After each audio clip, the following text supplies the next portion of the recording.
Testing, 1, 2, 3. Over the sheer scope of grief and wasted human potential, we have a moral obligation to understand the ultimate reasons why we destroy one another.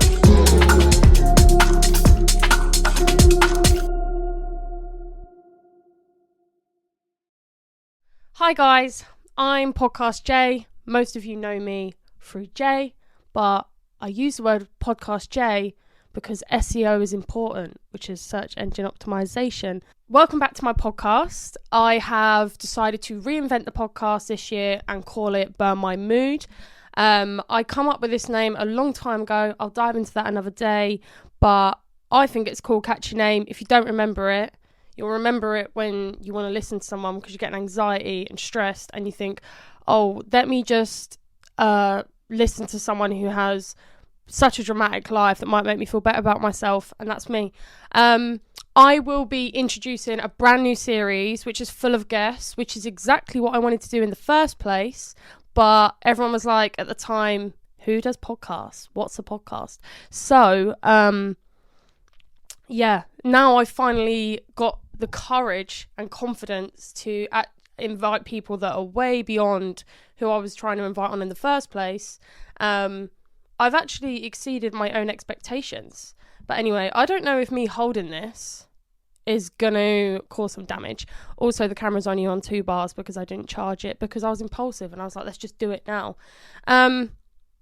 Sorry, I'm such a fast talker because I'm nervous. So I have been recording multiple podcast episodes for the last 6 months. Well, since December, January. I'm going to dive into it in a second as to why I stopped and restarted. I guess you've got to fail to succeed multiple times. So we'll probably fail this as well, but who cares? This is just something that I feel like I could actually be good at because I love talking and it's the only thing I'm pretty good at. I feel like I have this gift and sometimes it's a blessing and a curse. Like, I have this gift, and I'm not trying to say this as like an egotistical narcissist. I have this gift where people feel comfortable talking to me, even if they're like a total stranger. Like, I will meet people. I will meet people, and like on the first day, I will know some of their deepest, darkest secrets. And that's not to say that I'm a sharer. I'm the furthest thing from it. I think people just feed off my energy, because I've got no energy, so someone must be taking it. I'm not in a negative way, but like, I feel like I can give really good advice because I've probably been through something like that. I don't want to be like, oh, I've been through that, because no one's situation is exactly the same. But yeah, there's like so many reasons how I even thought about getting into this. A lot of people actually like encouraged me. Like, when my partner and I were just friends, he used to say it to me all the time, like, you should do podcasts. And I was like, what the fuck is a podcast? Yeah. And then I started listening to him. And I actually, who was it? I can't remember if it was my first or second. I think it was my first. So the first podcast I ever listened to was, I think Alex had shown me like a few of Joe Rogan's podcasts, and I find them so interesting because I am so open. A little bit of a conspiracy theorist, many may say. Is it conspiracy or is it true? But anyway, we're not going to dive into that anytime soon, because I feel like this whole cancel culture stuff, by the way, I go off tangent like a million times. If you've already listened to my previous episodes, I didn't mean to hit the mic, I'm so sorry.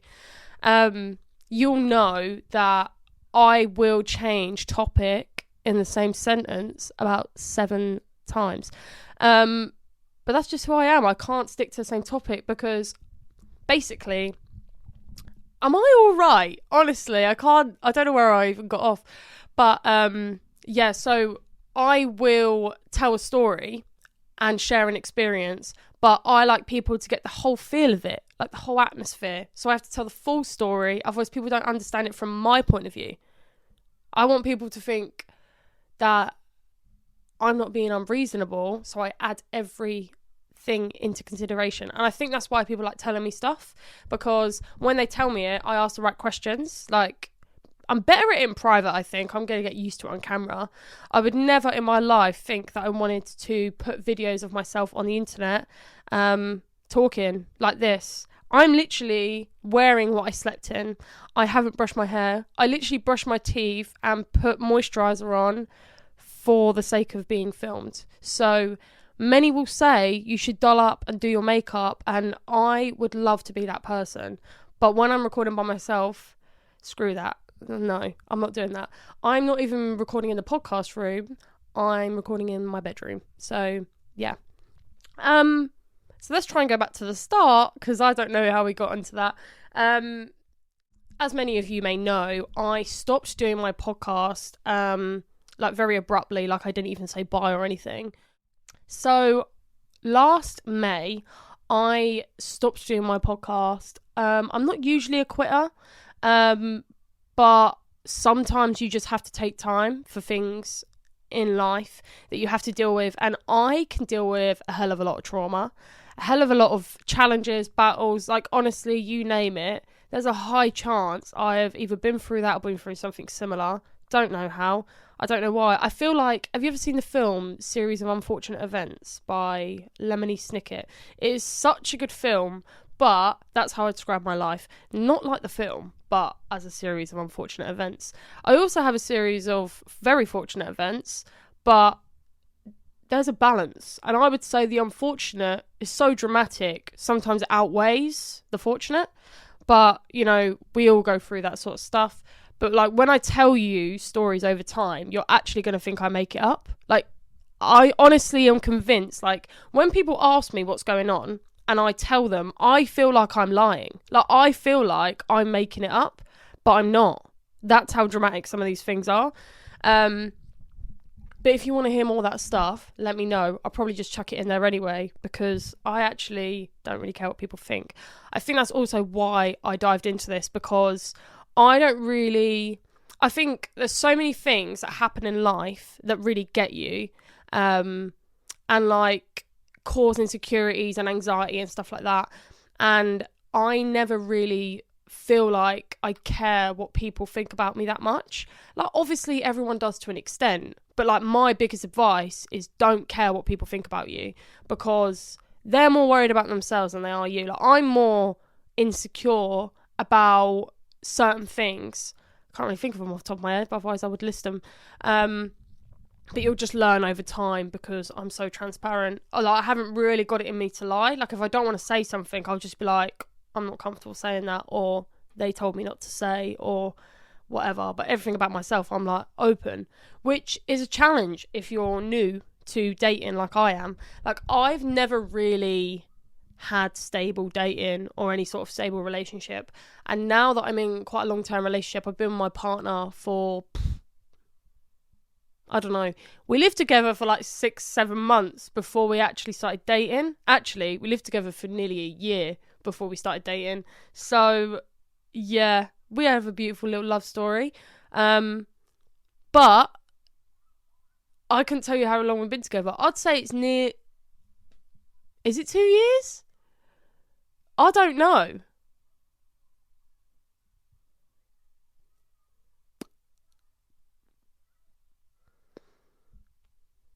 So we like connected really close as friends in 2020, which is like when the pubs were like had loads of rules at the end of COVID. I think it was August that me and Alex like reconnected and started becoming really close friends, because we've always known each other and always like had chats and stuff like that. Because from where I'm from, there's a village right next to where I live, and that's what school I went to, and like everyone gets on with everyone. The friendship group there is huge. It's like the whole bloody village, and basically we've always had the same friends. We've always had very similar friendship groups. Like, we've got a lot of mutuals between us, and then like we talk every now and again, but we weren't really like as close as we were.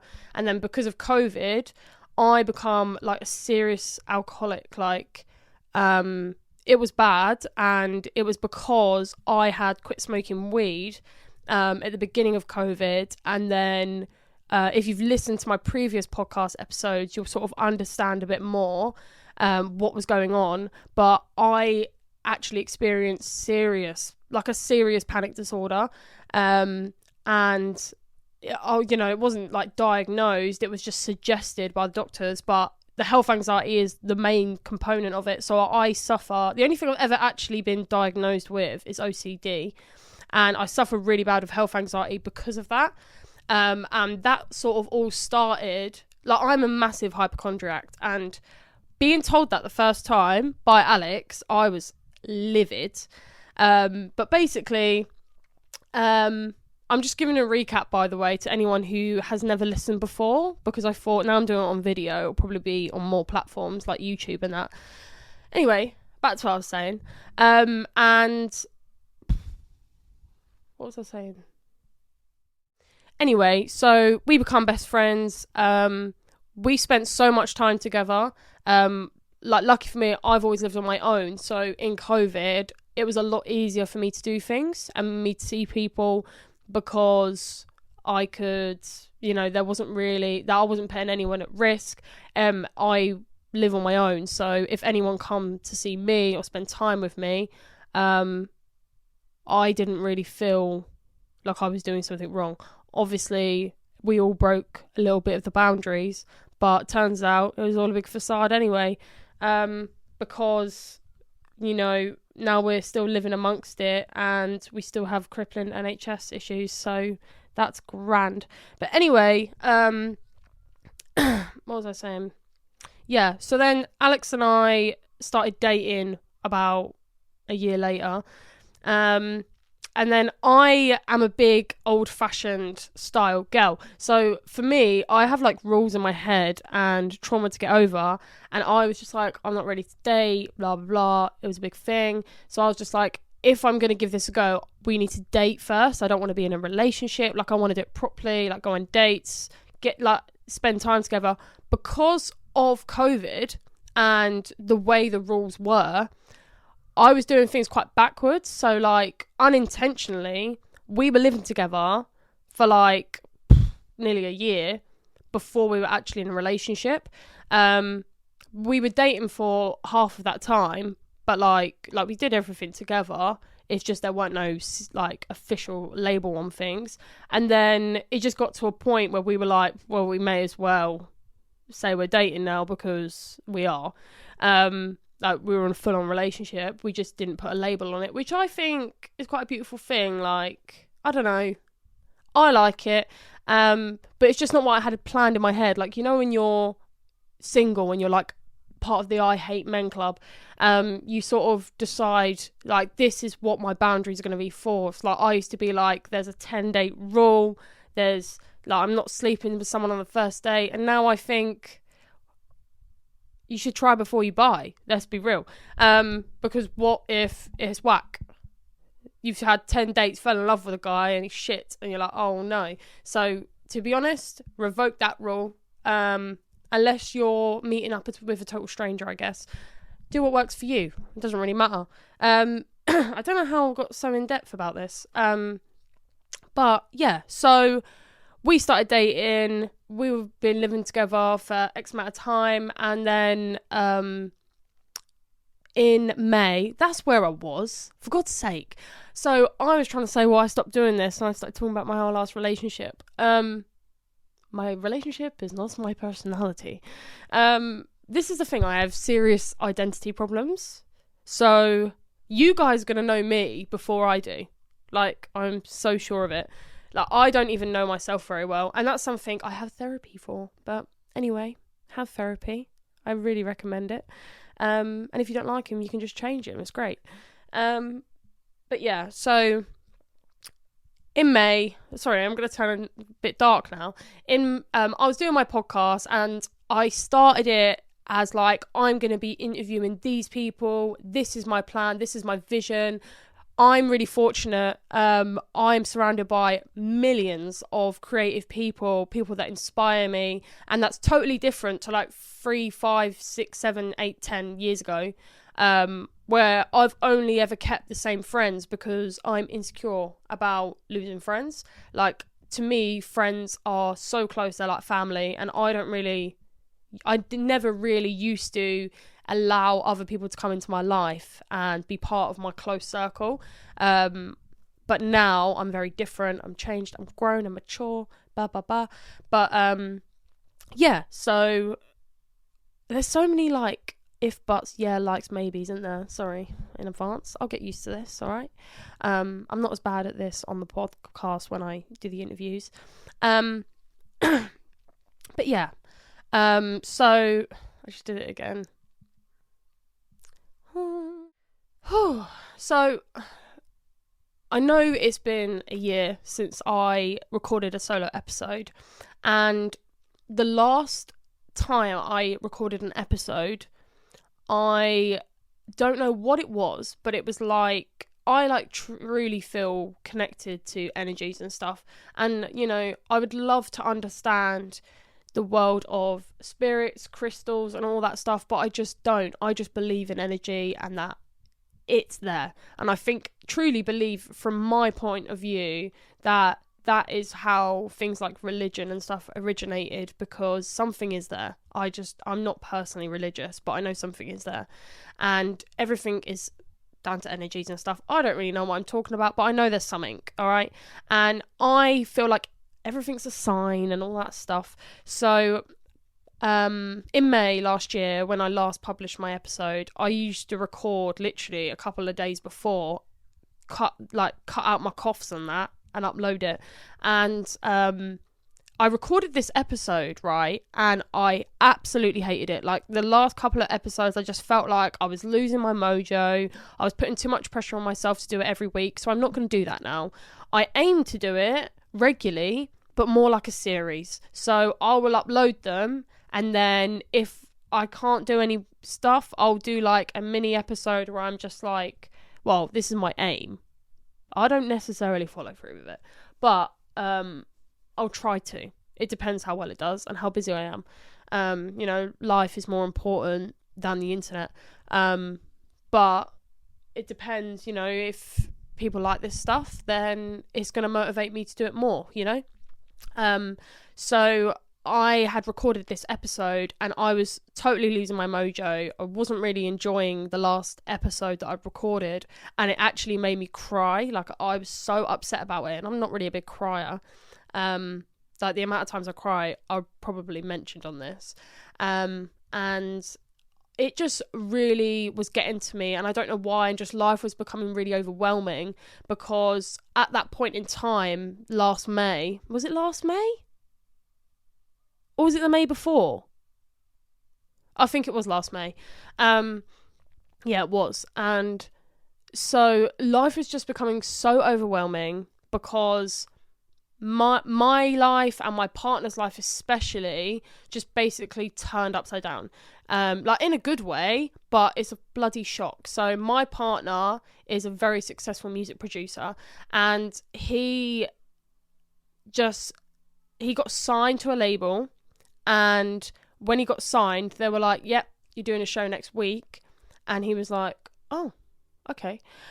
Did loads of shows. And then because everything was doing really well, his track Ballin' started doing so well. Like, it went viral. It got into the charts. Like, it was doing so good, which is really unusual for my circle of friends, because I've never heard of anything like that in my life. And none of my friends at the time were really that creative. Like, we all have pretty normal jobs, but at the time he was doing so well that life just basically sped up even more. Like, I am a very busy person. I don't like doing nothing, and now I take all of that back. I love doing nothing.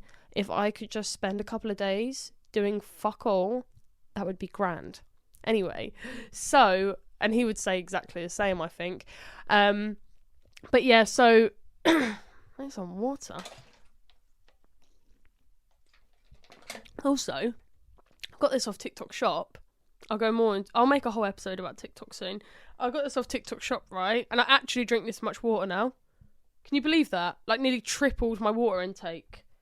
It's like when you have a handbag and you get a big bag because you're like, oh, I've got a lot of stuff, I need to fit it all in. So you fill that bag and then you just keep getting bigger bags. So now I have a small bag and I just cram it all so I don't add more shit. Anyway, that's my story.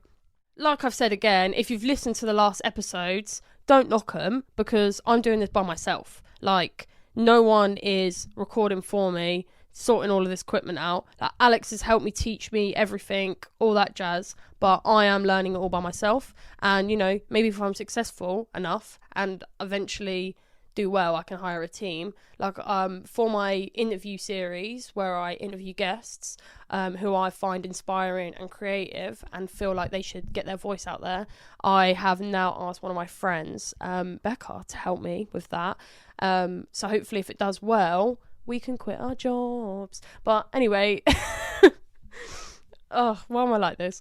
But yeah, back to the story, because I'm such a train wreck. Okay, so his career just went wild, and at the time it was really hard to get used to, because the shows weren't like multiple a weekend at the time, whereas when it got to around that time period, that's when he was going international. Like, literally a week after I didn't put an episode out, we went to Barcelona, and then because he had some shows there, and then he's had multiple shows abroad, like so many international shows, multiple shows every weekend. And I choose to do the drive-in just because at the time, and still now really, I prefer driving. I get travel sick and I want to be there. Like, I want to support him.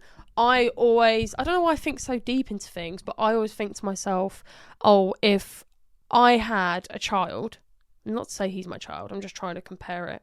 If I had a child and they were doing like all these amazing things, I would want to be there and support them. And when I go, there's certain reasons as to why I prove that point. Like, even if it's just to, like, I don't know, get him a bottle of water, or if he looks over to me and goes, is everything good? Like, because he's getting in his head or whatever. And it's just like, yeah, you're fucking doing great. Don't be a silly twat. But yeah, there's like multiple reasons for it. And I am his biggest fan. I don't care what any of you say.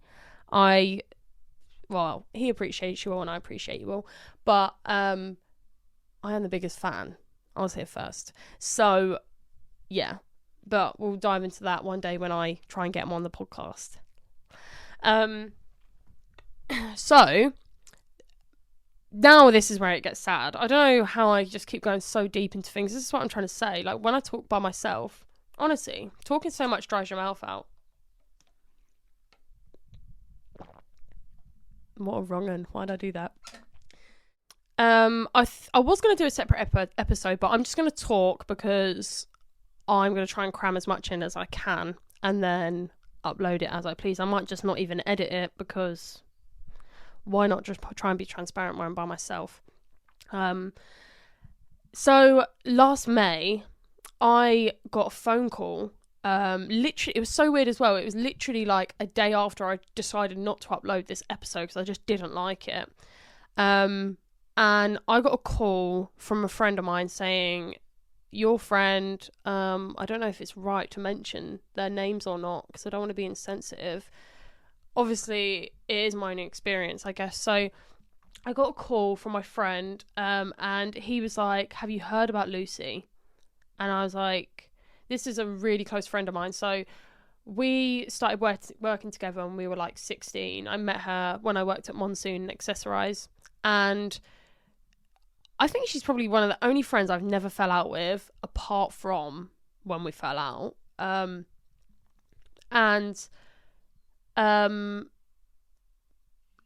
don't know if I'm really ready to talk about it, but I'm going to try. So I got a call saying, have I heard about her? She's really unwell in hospital. And she did keep having a reoccurring health issue. But I don't feel like it was such an alert, because she never really spoke about how bad it was. Like, she was in hospital a few times, but she always pulled through and always seemed like her healthiest, happiest self around us, especially me. And she was one of those friends that would, you know, like, I don't know if anyone really has any of these friends, but I know there's going to be a handful of people that do. But I feel like she was always that person that just messaged at the right time. Like, she would always message, like, how are things going? How are you doing? And I'd always feel bad, like, why have I not done that?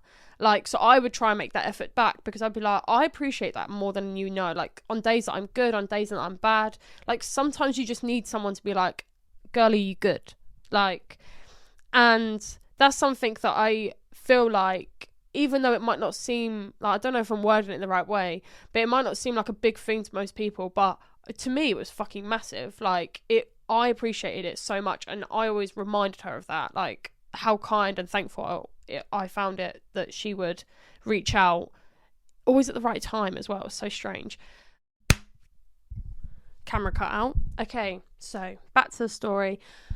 So yeah, I got a call that my friend was really unwell, and I had really strong mixed emotions about it, because within a year, we'd never fallen out prior either, but within a year, there was a small disagreement, argument sort of thing. We weren't like having a row or whatever. I just felt a certain way about something, and truthfully, I would still feel that way about it now. I just probably would have handled it differently. But yeah, that's why I felt so mixed emotions and guilty and stuff, because I felt like I'd left it too long to rekindle things and regrow our friendship.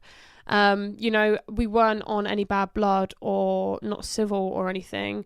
Like, everything was fine, but just because I felt so guilty about it, I thought it wasn't fine, because it didn't feel right, because we weren't on the best terms. Like, we used to spend a lot of time together, we used to talk all the time, and for that to change because of this thing that happened in like recent years, so like we had like 8 years of friendship, and then it all sort of changed. Then within a couple of days, I think it was literally the next day, maybe the day after, I got a call saying that she'd passed away. And I don't really know, when someone passes away and they're the same age as you, so we're 24, and when someone passes away that is your age, it is so strange. And I know how difficult other people find grief, but I've never truly experienced that at this point in time. Like, I remember when we lost my uncle when I was only 17, and my way of dealing with things is just to help people and be there for them, because I just feel like in chaos and stressful times, that is where I tend to deal with things the best. You know, I don't deal with everything the best. I didn't deal with losing Lucy the best, but it was the best I could have dealt with it. And when my uncle passed, like, you know, I knew that my cousin was going to lose the house, so I took on another job, moved in with her, and helped her pay the rent and stuff. But that's a story for a different day, because that was also not the right choice. But I didn't really connect with my uncle through my teenage years. Like, I would say the beginning half of my teenage years, that I would always see him, say hello and stuff like that. And he is a beautiful person. He kept our family together. Like, he was literally the last string of our family. That was sort of keeping all the cousins and that together. And then when we lost him, it really did damage that relationship, because we don't really see any of our family now. I mean, I don't really see any of my family. Sometimes I see my mum, and sometimes I see my sisters and my brother, but not very often. Like, I just have a different idea of family, and I've grown up very differently. So this is how I turned out. And so when we lost my uncle, like, it was really sad and it was a huge shock, but at the same time, he'd been battling cancer for a really long time. He'd got over it multiple times.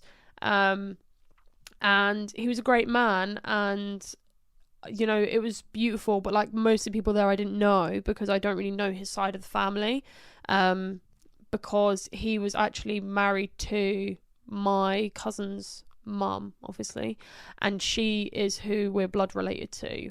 unfortunately. But he was the glue to the family. So that was difficult. But in that time, I just took on work to help my cousin out as much as I could. And, you know, I learnt my lesson from that.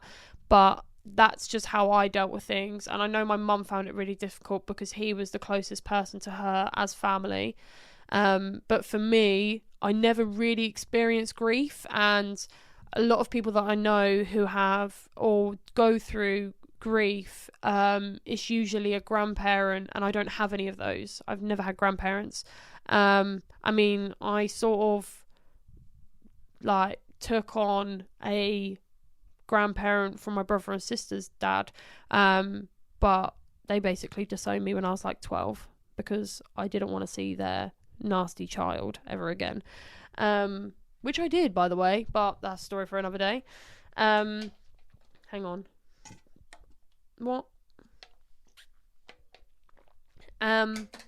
Yeah, so going through that was a very weird time, and I don't like to, I think my brain just can't convince myself that people have died. Like, honestly, my grief is so strange, and I don't know how to deal with it. And I spoke to my therapist about it, and I'm just not getting the answers, you know, like I'm not getting the proper processing I feel like I need. So I just try and do things that work for me, you know, as we all do. Like for Lucy, there was a beautiful send-off. It was at the MK Dons Stadium, which is where she worked. It was her dream job. Can you believe this girl literally like accomplished like so many of her dreams at only 24? She had her dream job and everything, and you're like, all right, well, I'm jealous. I wish that was me. But she was just such a beautiful, amazing person. And I think the first thing about grief for me, and I'm only going to talk about it because I feel guilty about it. I feel guilty about the anger. So I get angry, and I'm not necessarily an angry person. Like, I get angry because certain things don't make sense to me. And I know it's not fair to voice these things, but I just feel like people might relate because I've never heard anybody really talk about it. But the first thing that was really strange for me is that when I was told, like when the news was broken to me, it was a very like hush hush thing. Like, it was try not go and tell everyone yet. The family are not ready to vocalize it. Obviously they're not. No one's ready for it. So, you know, I thought, okay, well, there's only one person that I have to tell. Like, that we were a trio, we're best friends. I know she don't know because she don't have Facebook. So if anyone was going to reach out to her, it would have been me. And like, the fact that she wasn't told by anyone is fucking difficult. Like, it's not very nice at all. Like, you know, when you're that close to someone, you sort of expect to hear these things, but how can you when you've just lost that person? You don't want to talk to anyone. You don't want to be like, oh, this person needs to know, this person needs to know. But truthfully, it's just the way these things work. Like, it's weird. There's no right or wrong way to deal with these things. But all I knew is that I was told, look, this isn't something the family are ready to share. So please keep it quiet. Basically saying, don't post it on Facebook. Like, you know what I mean? Like, don't post about it. Don't tell everyone about it because they're not ready for that thing yet. They're not ready to address everyone like we've lost our daughter.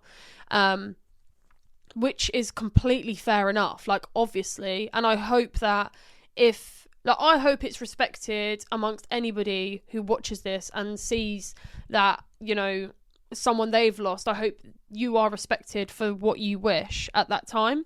But yeah, the anger for me, I didn't believe it. I was just in shock, and I think that's what most people experience first, is shock. Like, people don't really know how to deal with it. It feels weird, it feels uncomfortable, and so when I was told, so Alex had a show in Barcelona. He had 2 shows in Barcelona like 2 days later. Literally, I had a day, so I got found out in the night. I had to work, and then the next morning I was getting on a plane at 7 o'clock in the morning or whatever it was. So I had one day to go tell my best friend, and knowing that you're going to turn up to your best friend's house and break her heart is something I don't wish upon anybody. And it was really difficult because we're both riddled with anxiety, so I didn't want to worry her or upset her. I was just like, are you home? I need to talk to you about something. She was like, oh my God, what? Tell me now, as your best friend does. And I just thought, I can't tell her this over message. Like, she can't be alone. She can't be working. Like, I need to go to her and talk to her. And so I was just like, oh no, I just need to talk about something personal for me. Like, I tried to make it about myself so that she didn't worry about it. And yeah, so then I went to see her and I couldn't even look her in the eye.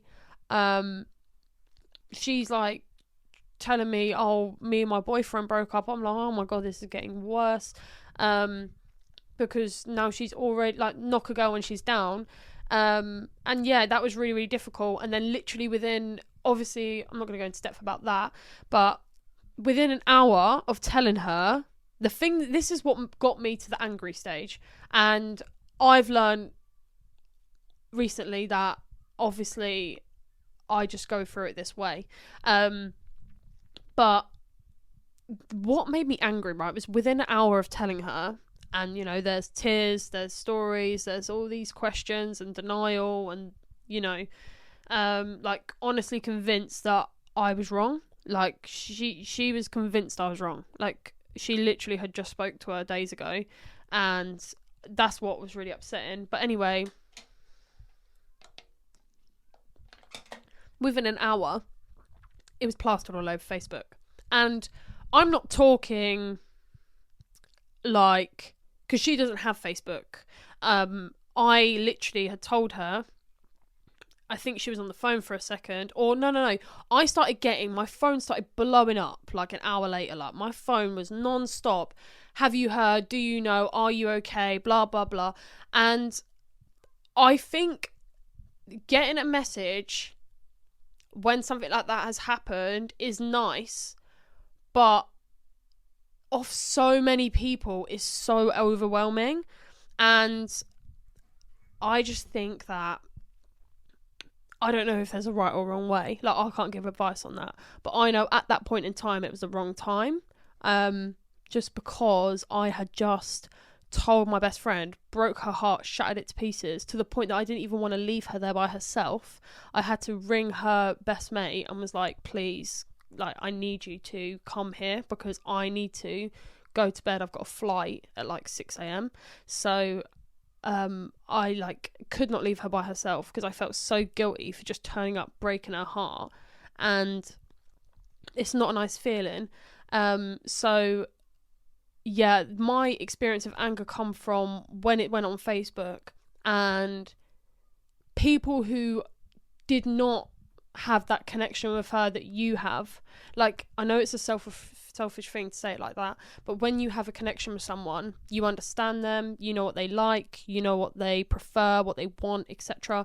And I know for a fact this girl did not want pictures of her drunk on Facebook from 5 years ago, and you claiming that, you were best mates, when we know that's not the case. And obviously I would go in more depth about it, but I don't really want to be that insensitive. But that's where my anger came from, because her family didn't even announce it or nothing. And you tried to be the first person because you'd got a message going, oh, I'm so sorry, like, I miss you and all this. And I'm thinking, okay, I get that that's how you're dealing with grief, but like, the family haven't even announced it. I just found it really disrespectful. And I think in this day and age, it is really strange that we put things on Facebook and stuff like that. But in this day and age, that is how we tend to share things, share beautiful memories and stuff like that. And when you think, 10 years ago, this would just be so wrong. Like, this would be so not right. But like when we lost her, I couldn't even post on Facebook straight away. I think I shared a picture. It wasn't straight away, but I think I just shared a picture with just a few words. And now I look back, I think, oh, I wish I said so much more. Like, it was just because at the time that was the first person that I'd lost, who meant so much to me. And I was so confused and I felt guilty because we weren't like as close as we were, because of that little tiff we had. And it is really sad because she was so close.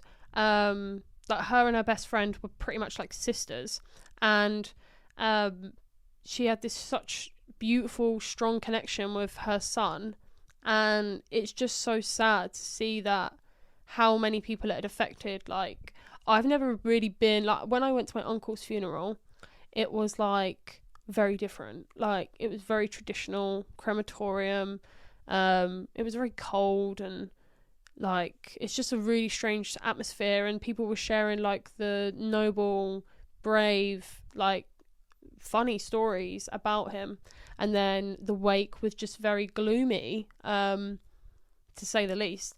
And so I don't know, maybe it's just because I didn't really know many people there, because it was more family, and like, we're the outsiders of the family, we're like the scumbags, so no one really spoke to us, apart from my cousins, obviously, because we love them. And at Lucy's, it was so different because there was hundreds and thousands of people there, and it was like, you know, everyone at the stadium knew her, even like the MK Dons players play for that football team. I don't know football. And so that was really strange, and it was really strange to go through. And maybe I'm not ready to talk that in depth about it, so I don't know. But what I do know is that whole shock just sort of started this whole on the podcast, basically. And I'll probably do another episode or just talk more about it as we go on. But that was really strange, because I'd never gone through that before, and I've been through a lot of things in my life. I can deal with a lot, all right? And to go through something like that, I was like, well, this is new. Now we're back into shock and anger. So, yeah, I was really frustrated with these things because, you know, when you're like, oh, you didn't know her at all and stuff like that. And it's like, that's just my personal point of view. And it's not fair. It's very selfish, I think, to think that way. But I still feel it now. I do. And to be honest, I actually feel more in depth about it. But, you know, it's not fair because the more I talk about it, the more it's going to feel like I'm personally attacking someone or some people. And it's just like, you know, I'll just deal with that my own way. But yeah, so because of this, we went to Barcelona literally straight afterwards. Still sad. I think after I told my best friend about it, is when I come home and I just cried all night. I barely slept. Like, there's literally photos of me and Alex on a plane, and I look like I have had a serious allergic reaction. Like, my whole face is swollen, where I've obviously cried all night, because that's when it started feeling real, because I actually broke the news to her. And I honestly hope I never have to do that again. Like, I honestly pray to God that I never have to break someone's heart on purpose again, because that is fucking horrible. And yes, we went to Barcelona, and it was great. Like, honestly, I really enjoyed it. I've never been there before, and it's a stunning place. Like, I'm one of these people that believes in loads of weird stuff, basically. Well, to some people it's weird. And like, things like I find history really fascinating. So when we were in Barcelona, there's like this, I don't even know the name of it. I don't know. But there's like a famous building there. Did I just spit as I spoke? Ew. But it's bloody massive. Like, you wouldn't even believe how big it is. And is that unfocused? Oops. And you would not believe this building, but I highly recommend you go see it. You'll know what I'm talking about. Just Google Barcelona's famous building. Actually, I'll Google it. Well, I don't know if I can say that. I'm just going to pronounce it how I can read it. La Sagrada Familia. I think that's it. But it's huge, right? Massive. Now, look at it. It's still under scaffolding when we were there. But it's meant to take however many years to build. Like, it's not even finished. But if you see it, it's like the biggest cathedral. Is it a cathedral? It's an unfinished church in Catalonia, Spain, Barcelona. So, yeah, it's bloody massive, and I find that shit unbelievable. So seeing that was really cool. Seeing Alex do shows abroad was wicked. Like, trying new foods. Who knew I could eat so many bloody olives and patatas bravas in such a short space of time? Not me, but now I do. But yeah, so we had a villa and we stayed with loads of us, and it was such a good time. But like, there were certain things that we'd probably do differently. So I probably wouldn't stay 100 miles away, because that just costs so much in cabs for all of us. Like, I think we all had plans of like doing our own thing, and then like doing some things together, and then we all just did everything together, because sharing cabs and stuff like that just cost a lot less. And this is back in my bloated girl era, where I had damaged my body so much from alcohol that I'd grown into a gluten intolerance, so I couldn't eat gluten. So yeah, it took me probably about 6 months to a year to try and heal my gut, and it's nowhere near as bad now. Like, if I eat now, I bloat, but not really that bad. Like, I did the other day, but I haven't for months. So I just avoid eating things like bread, gluten pasta and stuff like that. So yeah, I can eat smaller doses of it, but I just can't have loads of it. So at the time, looking back at the photos, I'm like, oh, that belly though, that belly. Oh, do you know what it is as well? Is I didn't put on weight. That was the thing.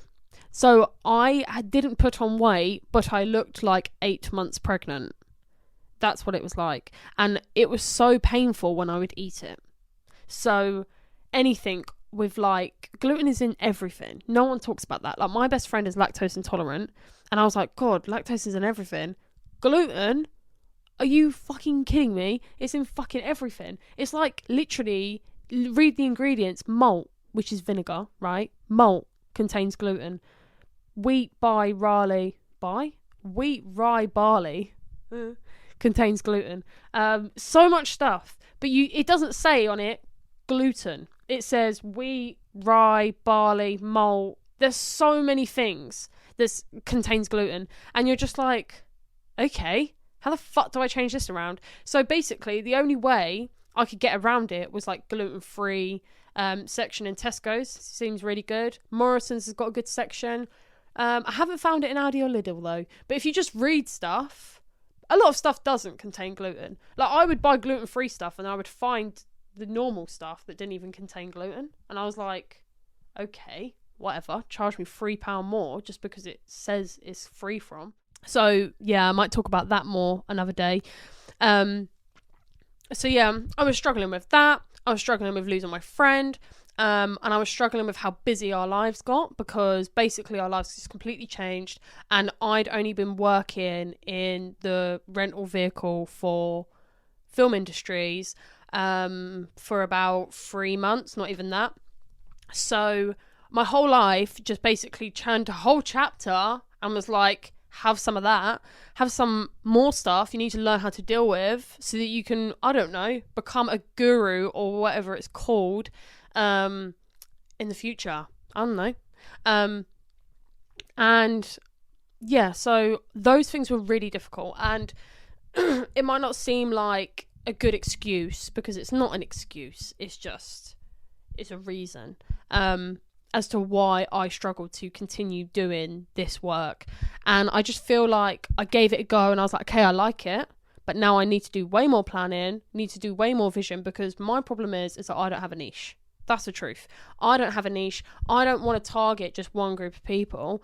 I know that I can connect with so many people, and I can just sit here and talk forever, as long as my throat doesn't dry up and cause me physical pain. But yeah, I can literally talk for ages, and I'm very open about things, but I felt like I owed a little bit of an explanation as to why I just stopped, because I get so many messages, and it's so nice, but I get so many messages like, when are you doing another episode? When are you this? When are you that? And like, you'd be surprised, I get to see all my statistics. Like, I can't see who's listening, but I can see like what episodes are the most listened to, and I'm like, oh my god, I should do so much more in that subject, or so much more in that subject. And at the time as well, like, there was no UK, well, I don't know if there was, but I couldn't find any of just UK leading a girls podcast. So I just thought, I'll fill that gap. And then I wanted to do interviews, but I couldn't, so I just cracked on with doing it solo for the time being. And I was like, okay, well, I can do it. And then obviously all this stuff happened, and then yeah, now there's loads of UK leading girl podcasts, and I'm very jealous because I feel like someone stole my idea, which they definitely didn't. But in my head, I'm like, someone stole my idea because this is my idea. I did it first. I just didn't do the interview part, but I had it all written down. And now I'm like, oh, well, I'm happy for them because now they're my icons. Like, I watch them online all the time. I'm on most views because I love watching it, but I'm just like, this is because I wanted to do it. Do you know what I mean? Like, I envy it. I am maybe a bit jealous, but I think it's a positive thing. Like, something I learned about jealousy is that I know I'm a very jealous person, and I think a lot of people try and deny that. Like, a lot of people are like, no, I'm not jealous, not at all, no way, blah blah. Look, there's nothing wrong with being jealous. It's just, if you deal with it in a negative way and be bitter and nasty and all these things, then it's a bad thing to be jealous. When I feel jealous, I just say, I'm like, oh, that makes me so jealous. Stress and anger's gone. The wind up sometimes comes back. What's wrong? I'm feeling jealous. You just, honestly, get in touch with your emotions, because you will feel so much better if you just admit how you feel. A lot of the time, you don't want solutions. You just want to say, I feel this. Sometimes people will be like, yeah, I get why you feel that. And sometimes when people ask why, and sometimes people will be like, oh, don't be jealous because you can do this. Or you're this, you're different in this way, you're that. So just admit that you're jealous. It's not a negative thing.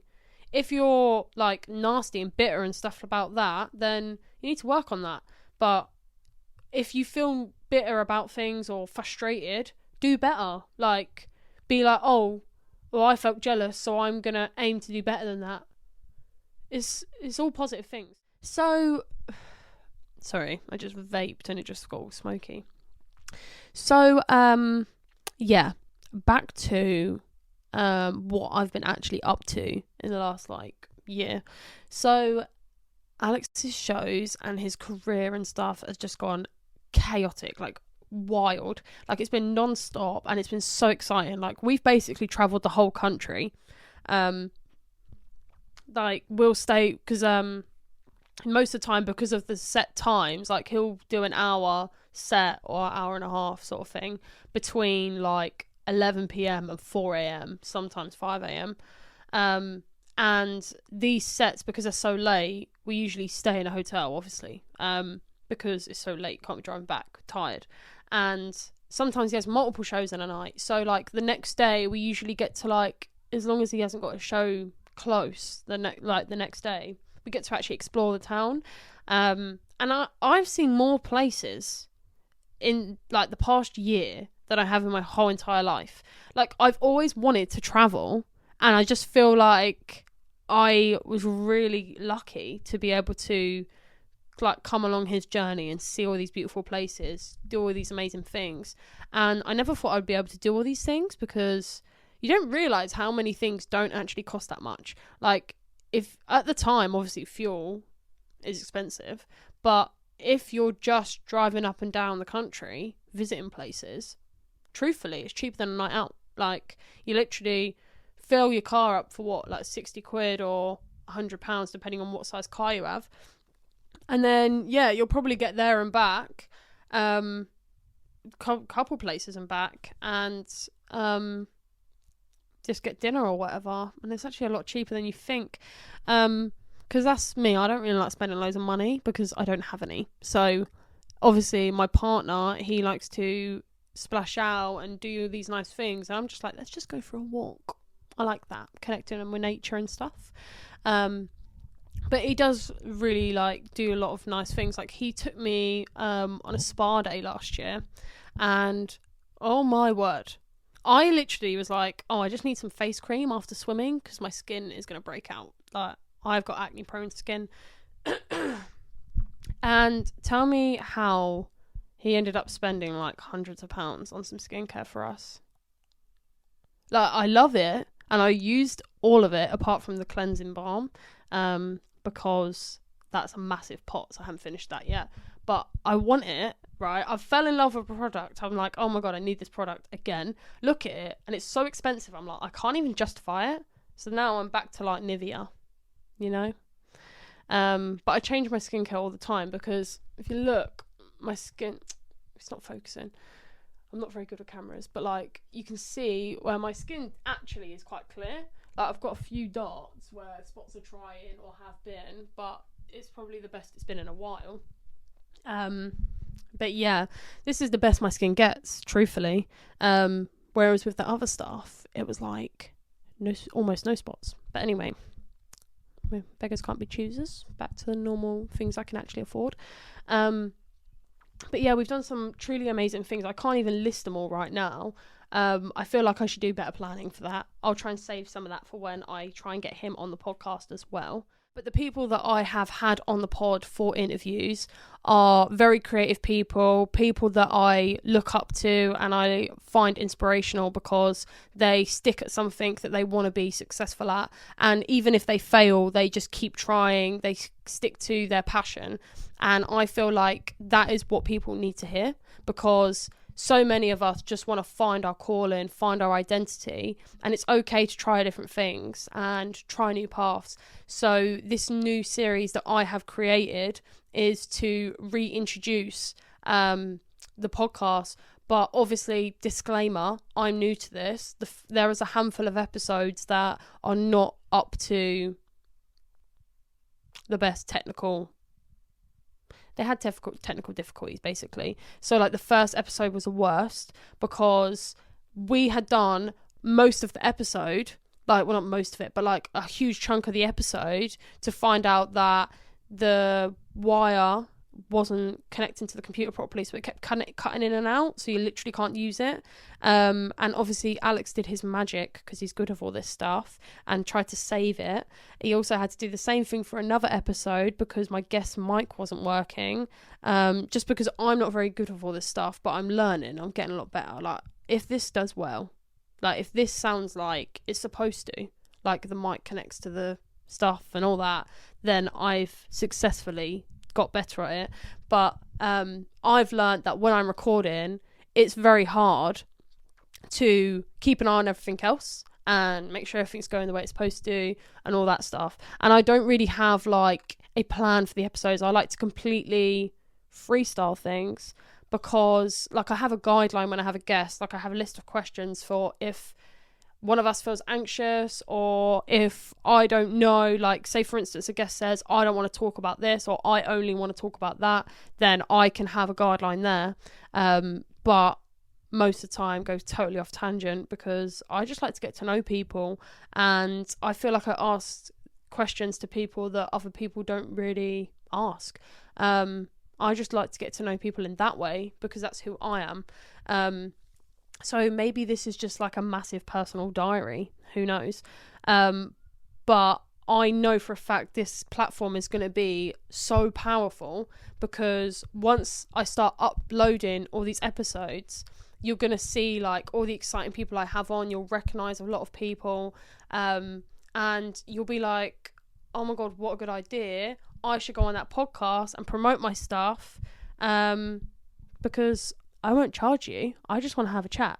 Like, you know, just come have a chat with me. I'm a very easy person to feel comfortable around. Don't know why. People just do. Everyone just feels comfortable around me. And I think it's just because I'm really not judgy. Like, I take everyone at face value. Like, if you're nice to me, I'm nice to you. If you respect me, I respect you. Like, turn up in your pajamas if you want. I'm hoping that on future episodes, so if any potential guest is watching this, you should bring your dog. Like, I want to stroke a dog, okay? Bring a dog, because I'm not allowed dogs. So, yeah, bring a dog and bring a smile on your face. Come with an open mind. And if you're just a listener, talk to me about what you want to talk about, what I should ask people. Because I'll bear all these things in mind. I've got thousands and thousands of questions written up, but I know a lot of people don't like certain things. Like, I would love to do like a series on conspiracies, but I avoid it because I don't want it to affect the people I interview, if that makes sense. Like, I believe a lot of things, but for the people I interview, it's bad for their image. I don't, like, they might not think it is, but I think it is. I think if you're in the public eye, being controversial is not as good as people make it out to be. Like, you can be controversial if you hone it in, you know what I mean? Unless you're a comedian, then set loose. But I think certain things, you can't be too controversial. Like, you can say you like something and that, but if you start talking about how deep I talk about things, you'll be like, probably some people will have strong opinions against it.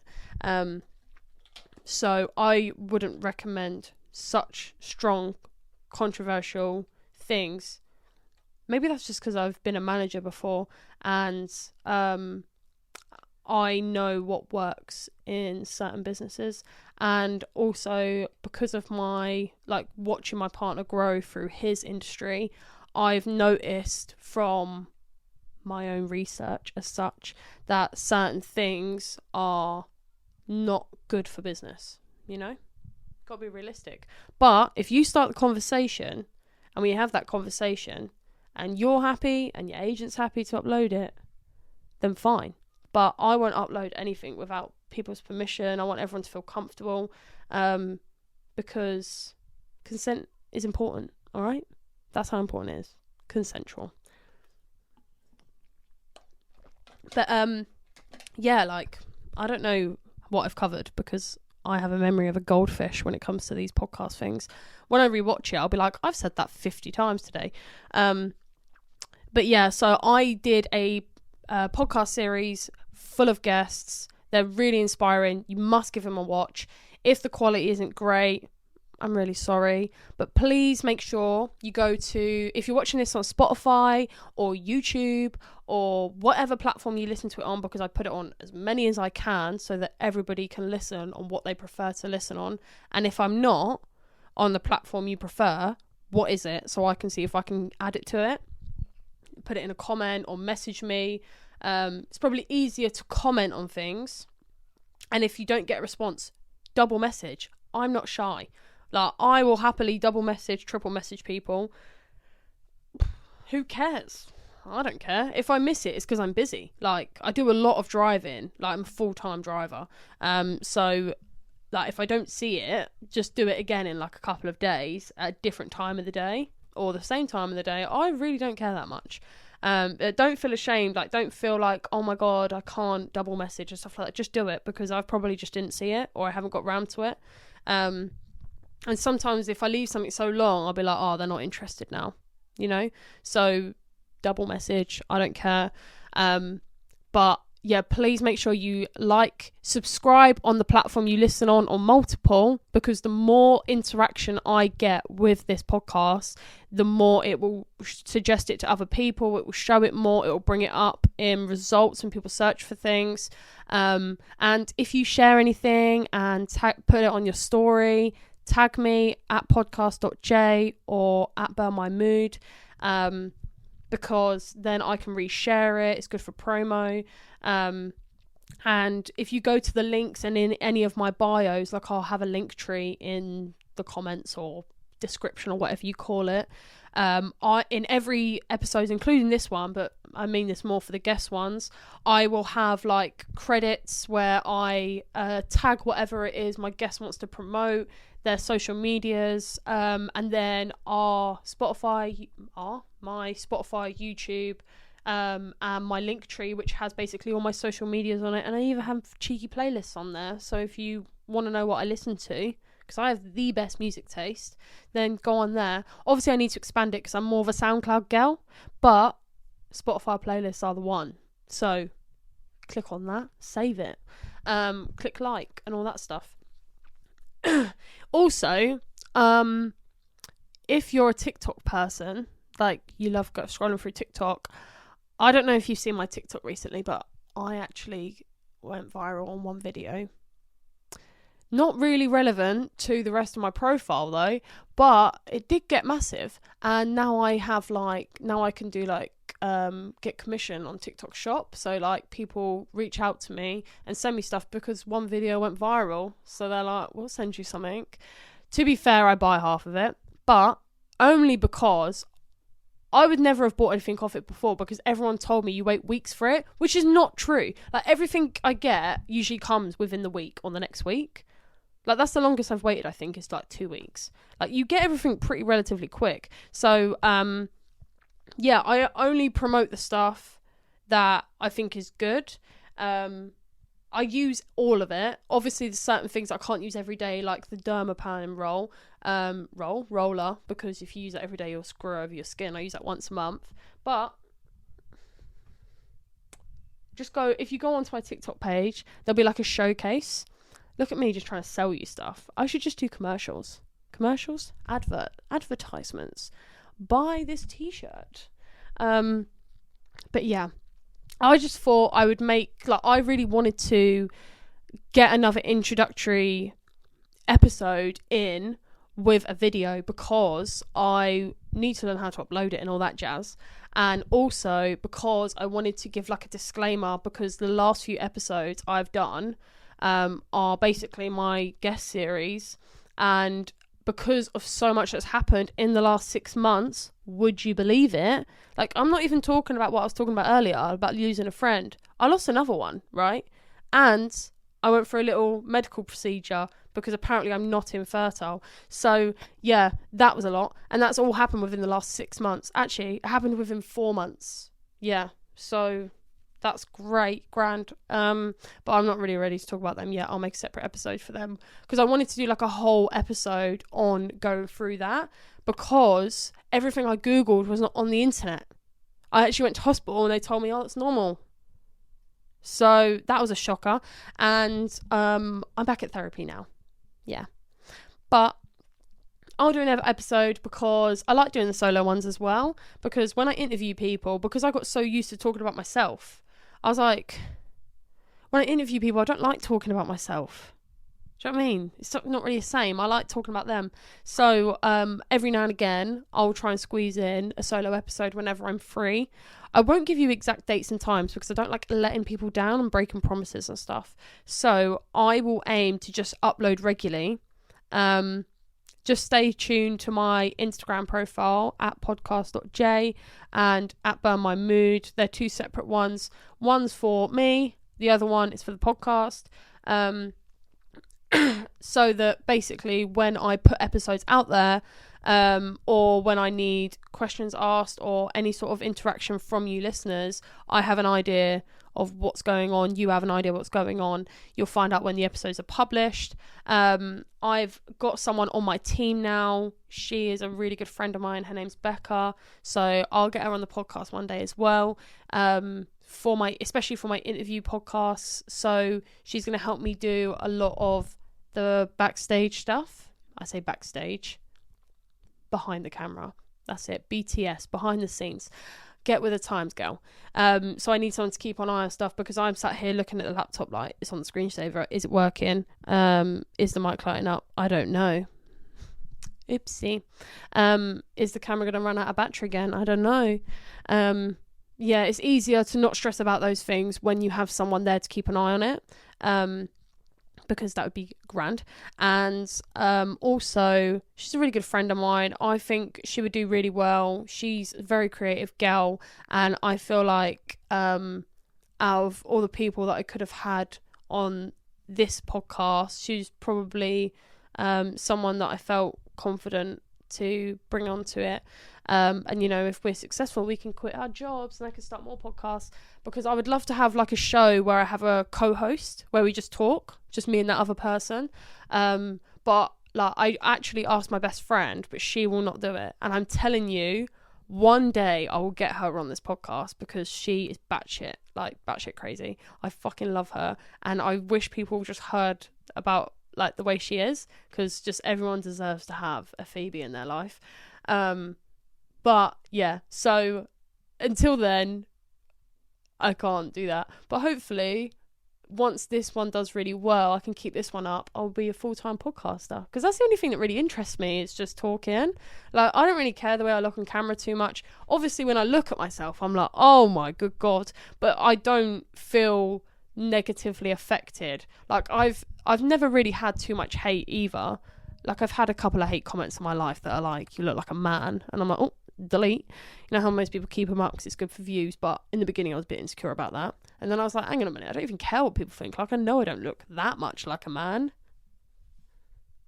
I'm joking. But yeah, so thank you all for listening. Make sure you stay in touch with the socials, and I will upload as soon as I The can. sheer scope of grief and wasted human potential, we have a moral obligation to understand the ultimate reasons why we destroy